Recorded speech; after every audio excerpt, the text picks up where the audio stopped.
Well, hello class. Hello, Mr. Belknap. I have a presentation for you. It's about my topic of population control. A lot of people have different views on what population control should be.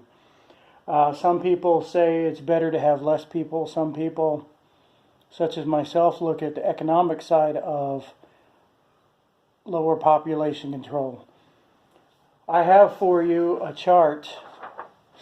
The U.S. population growth in 2017. As you can see from here, there were 326 million and a half people in the U.S. in 2007.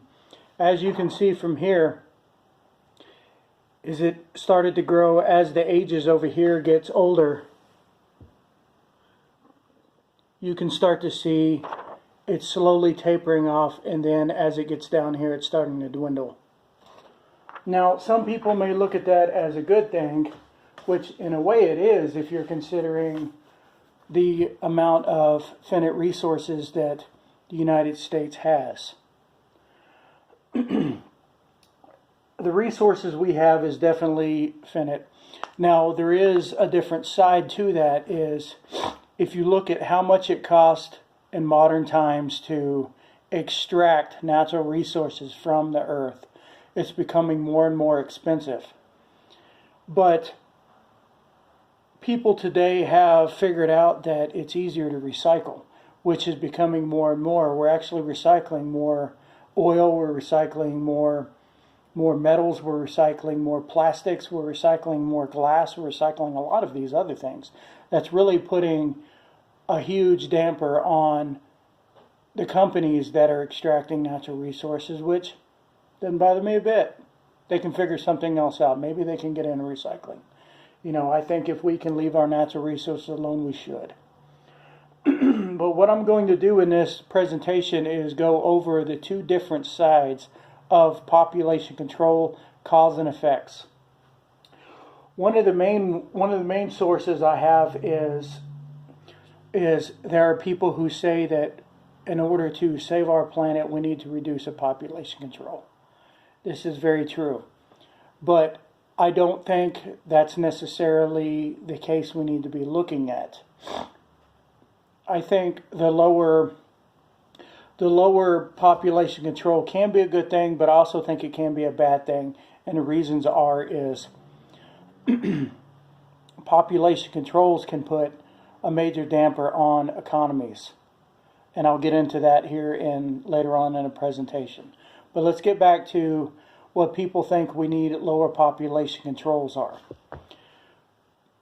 To lower the population control has actually been lowering in the past several years, as you can see from this graph right here.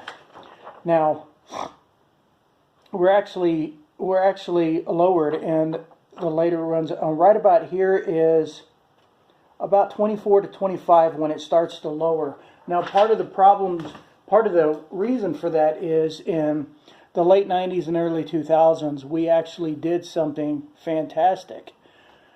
We actually started educating women. It's about time. Well, as women are educated, we saw this in like Sweden is a prime example of this, and it's starting to take effect here in the U.S. Educated women will usually not stay at home and have babies. And that's fine. I don't believe we have to necessarily go by traditional roles of women staying at home and having babies. I'd say women can have babies and still have a career, and men can stay at home. I don't have an issue with that either. But since women are not staying home and having babies, they're out in the workplace. And what's happening is we're having a negative population growth. We've seen this in other countries throughout the years, and these countries have devastating economical effects of this. Now, the other side of this situation is the less babies you have, the less there are to fill those jobs. Now, I'll elaborate more on that. If you have, I'm going to use my handy dandy chart here. let me just go ahead and draw it out for you here. If you have, let's say you have 5 people. I don't know if you can see that. Let me angle this differently. You have 5 people, right?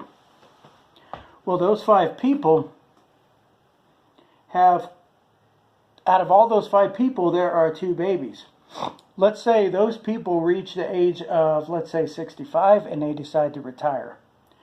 These people have to take those jobs and fill all of those jobs right there. There's 5 jobs they have to fill. There's only 2 people to fill those jobs, so there's 3 jobs left open. That may not seem like a bad thing. I mean, economies will adjust over time, but the problem is, when you're dealing in the millions of people, look at how many jobs are left open. Now, people are like, okay, well, whatever, but this is what you got to look at for money-wise. Money is what makes us go. Without money, we're not going anywhere. The reason we're a powerful country is because we have money and a lot of it. The problem is, when these folks get old and retire, they're no longer putting into this giant pot right here. The only people that are putting into this giant pot, the old people are putting in, but the only people putting in now is this. So there's money coming out of this pot going to these old people. Well, without more money going into this pot to keep these coffers filled, these old people are taking all that money and there's not enough going in. What's going to happen at that point is going to destabilize this whole system right here until it finally collapses. When that collapses, that's your economy right there. If your economy collapses because there's not enough people to fill those jobs to put back into the system to support the old people who, with medical technology and everything we have nowadays, these people are living longer. They're retiring at 65, but they're living almost to 100 or well into their hundreds. So we're supporting typically retirement. Off topic, typically retirement is usually people retired about 60, 65, but they only live to be about 70, maybe 75, so that's only like 10 years. That's not a big deal. But these people are living 30 to 40 years longer. That's a whole nother lifetime right there, that we're literally supporting these people on Social Security and everywhere else. Plus, not just Social Security, but medical benefits, everything else. Now, they're entitled to that because they put all those years into that system. They're entitled to this pot of money. Don't get me wrong. We shouldn't cut them off. The problem is there's not enough young people to put back into the system to support these old people. This is what's going to happen. Now, we've seen this happen in other economies. Let's take Sweden again. Sweden has a lower populations because they educated the women and allowed women to go focus more on careers. But they were able to kind of diversify their economy to allow for, I guess you could say, they kind of allowed their socialist system to kick in. They allowed women to have children, have a good amount of time off, and a lot of fathers nowadays are staying home and raising children. So the population has actually stabilized, and their economy has adjusted with it. Now, the thing is, we in America don't have an economy like that. We don't have a socialist economy. We don't have an economy where we can adjust to it. We have a very hardcore capitalist economy, which, me personally, I'm not a big fan of capitalism. I don't know. I'm an old-fashioned barterer guy. I like the wheel and deal. I believe people should make their own. But I also believe that people should have the right and opportunity to better themselves and their family. But whatever. I firmly believe that the only way to really fix this is going to be to find a balance. Now, we have examples in other countries that have actually functioned this way, such as Sweden, Norway, and some of these other, what people call socialist countries. The big problem is everybody is so stuck on what Venezuela is. Come on, people, get over that. Venezuela is not a socialist country. They're a dictatorship who calls themselves socialist. North Korea calls themselves a socialist country too, but they're not socialist. A socialist system is what's going on in many of the Norwegian countries that seem to be functioning just fine.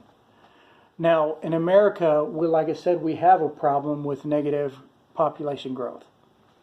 Now, I would encourage everybody to go out and look at this for yourself. Don't listen to what people tell you. Do your own research, and you can come to your own conclusion on it. I believe that with our negative population growth, my generation may not feel the hardcore negative effects, but my daughter's generation and my son's generation will. They're going to be the ones who's going to inherit this nightmare. Without some drastic changes, there's going to be hard problems for them to deal with. And I think it's going to be an issue. So we're either going to have to stop making old people grow or live longer, or we're going to have to rely more on immigration to allow immigration to fill those positions that we're lacking in with native born. Or we're going to have to figure out some way to go out and get more resources from somewhere outside the globe. I'm all for that. I mean, I think space travel's cool. So, but that's just me. Like I said, I would encourage everybody to go out and do your own research and try to figure this out. Just for you, Mr. Belknap, here are my resources that I chose. The first one is for the graph I have, and the second one is an article from Forbes.com. That would be an absolutely fantastic article for anybody to go read up on this. This would definitely help you have a somewhat understanding. This would be a good stepping stone to doing your own research. All right, that's all I have for this. Hope you enjoyed the presentation.